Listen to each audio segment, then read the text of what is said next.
నెల్లూరు జిల్లా బుచ్చిరెడ్డిపాలెంలోని రామకృష్ణ నగర్లో వైకుంఠ ఏకాదశి వేడుకలు నిర్వహించారు. భూదేవి శ్రీదేవి సమేత శ్రీ కళ్యాణ వెంకటేశ్వర స్వామి దేవస్థానంలో ప్రత్యేక పూజా కార్యక్రమాలు జరిగాయి. గోపూజ కార్యక్రమం చేసిన అనంతరం భక్తులకు వైకుంఠ ఉత్తర ద్వారంలో కళ్యాణ వెంకటేశ్వర స్వామి వారి శేష వాహనంపై భక్తులకు దర్శనమిచ్చారు. ఉత్తర ద్వారాన దర్శించుకుంటే స్వామివారి అనుగ్రహం భక్తులకు లభిస్తుందని ప్రధాన అర్చకులు నరసింహాచారి అన్నారు. ఆనాడు రాక్షసులు కూడా స్వామివారిని ఉత్తర ద్వారాన దర్శనాన్ని కల్పించి తమకు వైకుంఠ ప్రాప్తిని కలిగించమని అడిగారని ఆయన తెలిపారు. జై శ్రీమన్నారాయణ. మన బుచ్చిరెడ్డిపాలెం రామకృష్ణానగర్లో వెలిసి ఉన్నటువంటి శ్రీ కళ్యాణ వెంకటేశ్వర స్వామి యొక్క దేవస్థానందు అలానే ఈనాటి రోజున వైకుంఠ ఏకాదశి సందర్భంగా దీనిని ముక్కోటి ఏకాదశి అంటారు. ఇలా మనకు ఈనాటి రోజున శుక్రవారం ఈ యొక్క వైకుంఠ ఏకాదశి అంగరంగ వైభవంగా మన ఆలయంలో జరిగింది.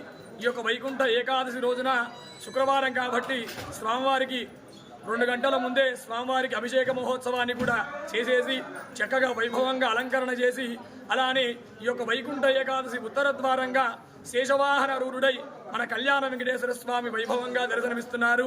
ఈ యొక్క వైకుంఠ ఏకాదశి రోజున తూర్పు ద్వారం కన్నా ఉత్తర ద్వారంలో దర్శనం చేసుకున్న వాళ్ళకి